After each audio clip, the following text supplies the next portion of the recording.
श्री शिवाय नमस्तुभ्यम। प्रदोष व्रत के दिन प्रदोष काल में महादेव की आराधना करना अत्यंत फलदायी माना गया है। कहा जाता है कि इस समय की गई पूजा अवश्य स्वीकार होती है और मनोकामनाओं की पूर्ति होती है। आइए जानते हैं आषाढ़ मास के शुक्ल पक्ष में आने वाला प्रदोष व्रत, जो कि जुलाई महीने का अंतिम प्रदोष व्रत भी होगा, इस बार कब पड़ रहा है, त्रयोदशी तिथि कब से कब तक रहेगी और प्रदोष काल का समय कब से कब तक रहेगा। प्रदोष व्रत के दिन अगर शिववास का भी संयोग पड़े, जो कि अगर कैलाश पर हो या नंदी पर हो, तो ये और भी सोने में सुहागा होता है। तो आइए जानते हैं इस बार प्रदोष व्रत के दिन शिववास कहाँ रहने वाला है, प्रदोष काल कब से कब तक रहेगा और कुछ जरूरी नियमों के बारे में। अगर जानकारी थोड़ी भी अच्छी लगे तो वीडियो को लाइक करके हमारे चैनल पर इस दिन कथा भी जरूर सुनिएगा। त्रयोदशी तिथि इस बार 26 जुलाई दिन रविवार को दोपहर 1:58 से शुरू हो रही है और त्रयोदशी तिथि का समापन 27 जुलाई दिन सोमवार को शाम 4:14 पर होगा। अगर त्रयोदशी तिथि 2 दिन पड़ती है तो व्रत उस दिन रखा जाता है जिस दिन त्रयोदशी तिथि प्रदोष काल में प्राप्त हो रही हो, और इस तरह से हिंदी पंचांग के अनुसार इस बार प्रदोष व्रत 26 जुलाई को रहेगा। देखा जाए तो सोमवार के दिन भी त्रयोदशी तिथि है, जो कि शाम 4:14 पर समाप्त होगी, लेकिन प्रदोष काल लगने से पहले ही सोमवार को त्रयोदशी तिथि का समापन हो रहा है, इसलिए व्रत रविवार को ही रखना चाहिए। और जो लोग सोमवार के दिन प्रदोष व्रत रखना चाहते हैं, उन्हें पूजा करने के लिए जो शुभ और मुख्य समय होता है प्रदोष काल का, वो इस दिन प्राप्त नहीं होगा। 26 जुलाई रविवार को ब्रह्म मुहूर्त सुबह 4:22 से 5:10 तक रहेगा।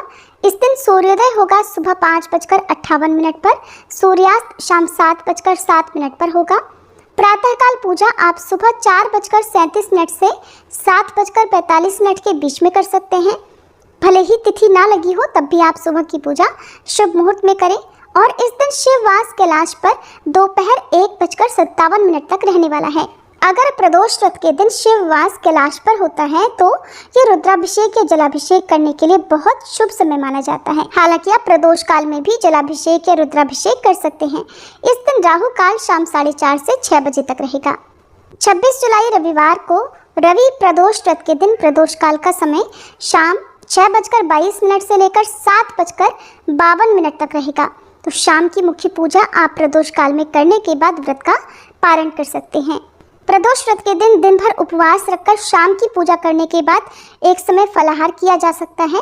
इस दिन मीठे का ही सेवन करना चाहिए, नमक का त्याग करना चाहिए, लेकिन जिनके लिए बहुत ज़्यादा ज़रूरी हो वे सेंधा नमक से बना हुआ फलाहार ग्रहण कर सकते हैं।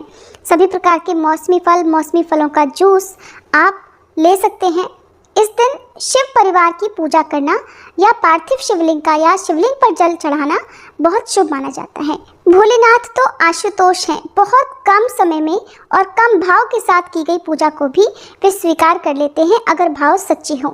सामग्री का भले ही अभाव हो, समय का अभाव हो, लेकिन आप जहाँ भी हो वहाँ मानसिक रूप से भी अगर भोलेनाथ को याद करते हैं और अपनी मनोकामना पूर्ति के लिए प्रार्थना करते हैं, तो भोलेनाथ उसे भी सहर्ष स्वीकार करते हैं और अपने भक्तों की झोलियाँ खुशियों से भर देते हैं। रविवार के दिन प्रदोष व्रत है और रविवार का दिन सूर्य नारायण भगवान को समर्पित है, तो इस दिन सुबह जल्दी उठकर सूर्य देवता को तांबे के लोटे में जल, अक्षत और रोली लाल पुष्प डालकर अर्पित करें और गायत्री मंत्र का जाप करें या ओम गृहणी सूर्याय नमः कहते हुए सूर्य देवता को जल अर्पित करें। ऐसा करने से स्वास्थ्य उत्तम होता है, समाज में मान सम्मान यश की प्राप्ति होती है और भोलेनाथ की पूजा करने से सभी कष्ट बाधाओं का नाश होता है।